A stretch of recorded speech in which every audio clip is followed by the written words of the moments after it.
Welcome to The Organized Expat, brought to you by Tytle, the platform for expat taxes.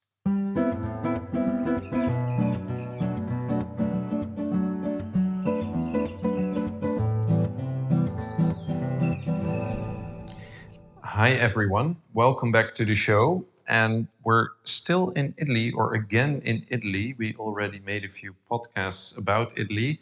The first one being quite general one to give you a brief overview of what you can expect if you come to Italy with regards to taxes. And what followed were a few episodes that zoomed in on specific aspects that we couldn't fully discuss because the first episode about Italy was just a brief general introduction. This time we're going to talk a little bit more about freelancers coming to Italy, or even freelancers who already live in Italy, doesn't really matter. But if you are considering Italy and you're a freelancer, then this might be a very interesting podcast for you because you will learn a lot about the taxes that you're going to pay in Italy. So what should we know about freelancers in Italy? Where shall we start? Yeah, we can start with some more practical steps, of course. So how to start, how to set up your freelancing activity, which is, in a nutshell, register with the tax office, the Chamber of Commerce, and enroll in Social Security. Yeah. So those are the three things to keep in mind. And I think the first thing is very obvious. Almost in any country where you would like to start as a freelancer, you have to go to the Chamber of Commerce. And Social Security, probably people are a little bit less aware of that. That's my impression, at least, that people not always know. I mean, what we quite often see in general is that people, for example, if they came from another country and they came to Italy, they were already a freelancer in that other country. Or even we have seen people with a YouTube channel coming to Italy, that they are indeed not aware of registering their freelancing activity in Italy because they think that freelancing activity is taxed abroad, for example, or it's if they used to do it in the US. What we sometimes see is that people after 4 or 5 months find out that they should register their freelancing activity, their business in Italy as well. Yeah. For many people, it's more of an afterthought. Maybe. Yeah, exactly. Yeah. So let's now move on from social securities to something else, which is, I think, typically Italian. There are two ways to being a freelancer. Italy can be a little bit complicated, and here it's complicated as well, or maybe not. Or maybe not, indeed. Yeah. Because basically you have the simplified regime and the standard regime. So about the simplified regime, this is for freelancers with a turnover of less than 85,000. So for people earning more, you will have the standard regime with the standard progressive tax rates from 25 to 43%. And maybe it's good to listen to our general podcast about Italy to know a little bit more about those tax rates. Exactly. About that simplified regime, good to say there. Which is called, for the people who would like to look into that online, perhaps, it's the regime forfettario. Exactly. Few things to unpack there. So one is you have a flat tax of 15%. And that flat tax is calculated against your taxable income. And that taxable income is a certain percentage, a fictional percentage. Sorry, one step back. So it's a flat tax of 15% instead of the regular tax brackets that apply. So that's good. And it gets even better because it's applied to 78% of your real income. So first you have your real income, and then you take 78%. And the rationale, of course, is because you have expenses, you buy a computer, you buy a printer. So they assume that 22% of your real income will be spent on those kinds of things. So you start already at a lower amount, which is 78%, and then you're going to apply the 15%, 15%. Yeah, exactly. And that 78% that can differ between certain types of freelancing. But most of our listeners, for most of our listeners, it will be 78% for service providers. But there are a few categories, so that percentage can be a bit different. But it's indeed the rationale is it's fictional expenses. Yeah, and it's fictional. That's an important word, I think, because it doesn't matter whether you only buy stamps for €2 or €3 or whether you buy 10 laptops. Yeah. It's fictional, so they assume it's going to be 22%.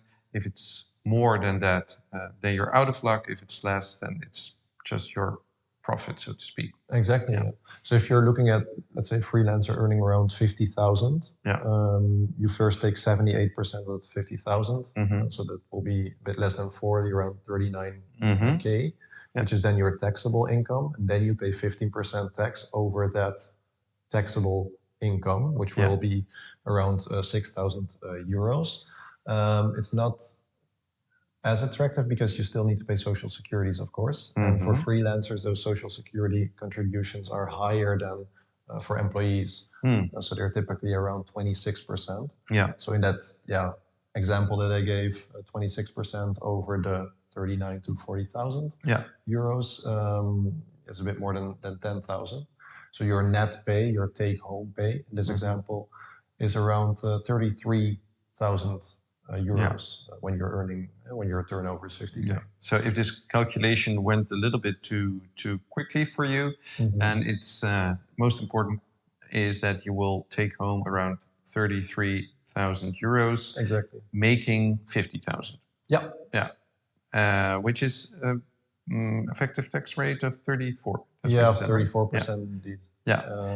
So if you're looking at just employees in Italy earning 50K, they will have a net pay of around 30, 31K. So the difference is not a big difference. The difference is not even that big. You could even argue it's a bit of marketing. If you're talking about the 15% exactly. Flat tax. Sounds great, but then the social security. Then there's a 26% social security contribution. Yeah, they will undo that partially. Exactly. So, but in the end, you're slightly better off than if you're an employee making 50,000 a year. Of course, you're and still it's 2,000 euros, so it's not it's not nothing. That's not nothing. And then of course you have the administratively speaking, it's a bit easier because you're exempt from charging VAT. So just in your invoice, you can basically say that you have the simplified regime, so you don't have to charge VAT, which makes life simpler as well. Yeah, that's also another perk.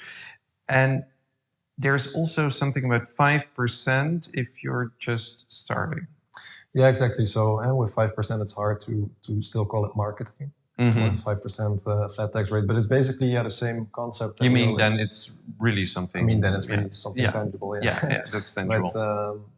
But it's the same concept that we already discussed. So you will have a certain percentage to determine the taxable income. So let's say the 78%. Yeah.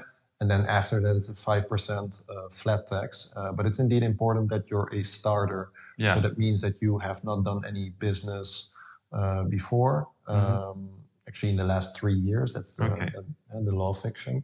Yeah. And it can also not be a continuation of past work, as they call it. So they try to stop work or to block workarounds. Yeah. You cannot just pretend that you're starting. You should be a real starter. Yeah.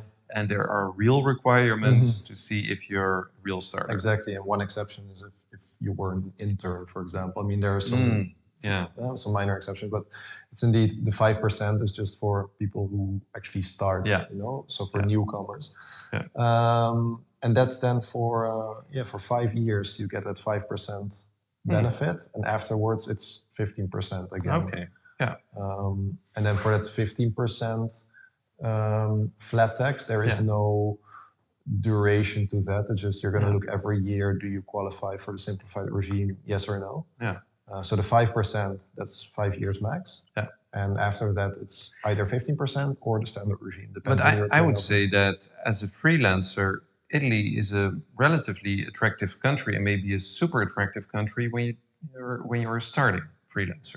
Exactly. Yeah. Yeah. And then of course you have the Impatriate regime that is also applies to freelancers that could make it even more attractive. I think it's best if. Yeah, the Impatriate Regime is, of course, another podcast we had about the Impatriate Regime. So take a listen if you're interested. But that's for people coming also fresh to Italy, and they can take advantage of this Impatriate regime. Doesn't matter whether you are Italian or whether you're from another country, you can take advantage of that if you qualify. So take a listen there. And I think this was it, right? But for freelancers, if you have any questions, please let us know. Or if you need tax help, tax assistance in Italy, other countries, we at Tytle, we cover more than 30 countries. Also have a look at the description where you find more information. And I hope to see you again in the next podcast, which will also be about Italy, because there's still a lot to be said about Italy. This was not the last podcast about Italy. So see you next time, and ciao, ciao. Bye.